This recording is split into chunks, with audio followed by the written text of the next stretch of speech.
안녕하세요. 화상관제인 홍인필 변호사입니다.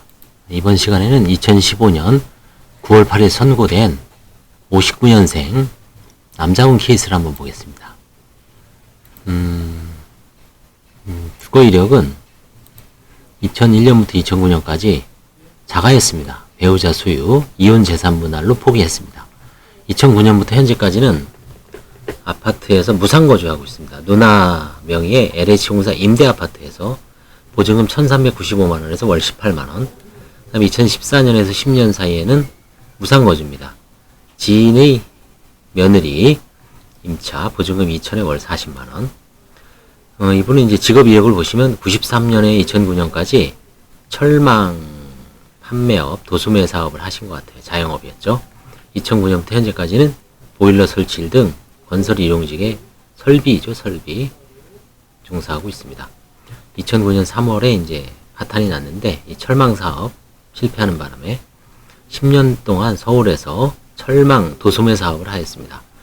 거래처로부터 받은 약속원 부도로 운영자금을 지인들에게 차용하거나 대출을 통해 충당하다가 2009년 사업 부도 후 현재까지 일용직 수입만으로 채무를 감당할 수 없어 파산에 이르렀습니다. 딸들은 다 장성했고요.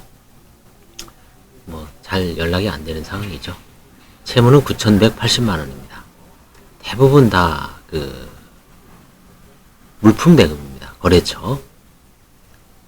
거의 한 9,100 중에 1,800, 2,000 정도 빼고 나머지 7,000만원 정도는 땡땡 펜스, 테크, 철망, 기업 철망, 어떤 물품 대금, 거래처 물품 대금을 지급하지 못한 채무입니다. 현재 채무자 명의 재산은 오래된 스타렉스가 한 대 있고요. 그 다음에 보험 해약금 52만원. 그 다음에 이제 땅 지분이 있는데 이거는 모친 사망 후 아직 어머니 명의로 남아있는 재산이 있습니다. 지분이 150에서 177. 이건 환가를 아마 거의 안 하고 있습니다. 이런 상황에서는. 이제 환가 포기했죠. 스타렉스는 촬영이 16년이 넘었습니다. 보험 해약금은 150까지는 압류 금지죠. 그 다음에 이 시골에 있는 땅은 모친 사망 후 미등기 상속 재산으로 상속 지분이 6분의 1에서 7분의 1로 지분 가액이 소액이므로 환가를 하고 있지 않습니다. 그 다음에 이혼 재산 분할이 적정한지가 이제 이 사건의 문제가 됐습니다. 2009년 지방법원에서 이혼하면서 채무자는 재산 분할 청구를 포기했어요. 이혼 당시 배우자 명의 임대 분양 전환 아파트. 임대 아파트에는 분양 전환이 가능한 아파트하고 임대 분양 전환이 불가능한 아파트가 있죠. 영구 임대가 있죠. 임대 분양이 전환이 가능한 아파트는 일단 임대로 살다가 나중에 이제 분양을 받는 거죠. 최초 분양자는 채무자고 등기는 2001년 배우자 명의로 소유권을 이전했습니다. 이 아파트는 나름대로 괜찮은 아파트죠. 이혼하면서 자녀들이 양육 조건으로 포기한 것으로 보이고 2001년이면 자녀들이 되게 어릴 때입니다. 지금 2015년도에 28살이니까 14년 전이면은 애들이 다 28에다 14 빼면 초등학교 내지 중학생 정도였던 것 같아요. 중학생이 맞겠네요.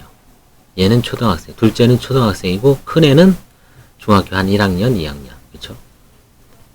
그 정도 상황에서 애들 자녀 양육 조건으로 포기한 것으로 보이고 전 배우자도 현재까지 이 아파트를 보유하고 있으나 2013년 이제 등기부를 띄워보니까 근저당 1억 8천만 원으로 점차 증액 설정된 경우에 비춰 이 당시 애들이 돈 많이 들어갈 때죠. 중학교, 고등학교, 그 다음에 대학교, 그쵸? 대학 교육을 안 하더라도 전문대나 4년제 대학 큰 차이가 없습니다. 생활비가 많이 들어갈 때죠. 자라날 때니까 학원 같은 것도 다닐 수도 있고요. 그래서 생활비와 양육비가 증가한 것으로 보이고 채무자가 이혼 당시 채무 초과 상태였다고 하더라도 이혼 전 이미 1억 6천만 원이 근저당 채무가 설정되어 실제 환가 가치는 5천만 원 정도도 안 됩니다. 과다한 재산 분할이라고 보기에는 어렵죠. 어떻게 보면 이제 빚덩이 있는 아파트를 자녀들이라도 키우라고 던져준 거죠. 이걸 거기서 살아야 되니까, 그렇죠? 그래서 아마 이자 내고 꾸역꾸역 애들을 어렵게 살았을 것 같아요. 둘째도 이제 미용사를 하는 걸 보니까 대학을 안 갔을 확률도 되게 높죠. 그렇죠? 그래서 이윤 재산 분할의 적정성은 만약에 적정하지 않다고 했을 때 어떻게 할 것인가. 이때 이 아파트가 만약 그야말로 새 아파트로 한 3, 4억짜리를 그냥 통으로 넘겼다. 2009년이죠. 지금 2015년이죠. 그런 경우에는 이제 재량 면책만 논할 수가 있죠. 면책 불허가를 내릴 수도 있고요. 재량 면책을 내릴 수도 있고, 다만 관제인이 어떤 이유든 제척 기간이 지나서 뺏어오지 못합니다. 만약에 2009년이 아니라 2011년 안에 파산이 들어왔을 때는 채무 초과인 상태에서 과도한 재산 분할은 사행위가 되기 때문에 그런 경우에는 소송이 가능하죠. 이런 경우는 소송도 못하고, 다만 이제 재산 분할이 만약에 적정하지 않았다라고 하면 채권자들에 대한 엄청난 불이익을 시전하는 거죠.